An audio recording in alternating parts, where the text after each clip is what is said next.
আজি আপোনালোক আমি দাউদি গাঁও নলবাৰী জিলাৰ এখন গাঁৱত কালী পূজা আৰু দেৱালী উদযাপনৰ অকণমান ভিডিঅ' আপোনালোকক দেখাম। আপোনালোকে ভ্লগ বনাই দেখাম। যিহেতু ক'ভিড হৈ আছে তাৰে কাৰণে বিশেষভাৱে আমি ৰেকৰ্ডিং কৰিব বা শ্বুট কৰিব নোৱাৰিলোঁ। তো সময়ৰ গতিকে আপোনালোকক কিছুমান দেখাম। ইয়াত 3 তাৰিখৰ পৰা বৰ্ণাঢ্য কাৰ্যসূচীৰে প্ৰতিপালন কৰা হৈছে। থিয়েটাৰ ভাগ্য দিব আছিলে 3 দিন ধৰি। ইয়াৰ আগতে ইয়াত বহুতো ভালেখিনি ডাঙৰকৈ প্ৰগ্ৰেম কৰা হৈছিলে, কিন্তু এইবাৰ এনেকুৱা চিটুৱেশ্যনত ক'ভিডৰ কাৰণে নীতি নিয়ম মানি সকলোৱে ছেফটিৰ কাৰণে জাষ্ট কিছুমান ধৰণত কৰা হৈছে। তো বলক আমি ভিডিঅ'টো ষ্টাৰ্ট কৰোঁ।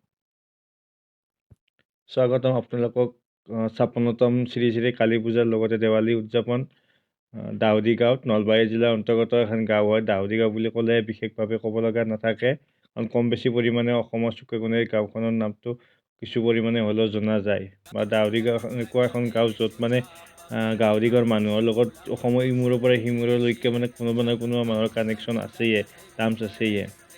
তো ইয়াত আগে পিছৰ দৰে এইবেলিও কালী পূজা উদযাপন কৰা হৈছে। তো আপোনালোক দেখাবলৈ চেষ্টা কৰিম ইয়াত কিছু পৰিমাণে কেনেকৈ উদযাপন কৰা হয়, কি কি কৰা হৈছে বা কেনেকুৱাকৈ দোকান পোহাৰ আহিছে, কেনেকুৱা কি সেইবিলাক দেখুওৱা হ'ব আপোনালোকক। ক'ভিডৰ কাৰণে বহু নীতি নিয়ম প্ৰতিপালিত কৰি মানি চলি বহুত ছেফটি চাই ধৰ্মপ্ৰাণ ৰাইজৰ সুবিধাৰ্থে কম দিনীয়াকৈ হ'লেও উদযাপন কৰা হৈছে। জেনেৰেলি ইয়াত বহুত ডাঙৰকৈ পতা হয়। ইয়াত থিয়েটাৰ ভাগ্যদেৱী আছে, 3 দিনৰ কাৰণে আছিলে ইয়াত।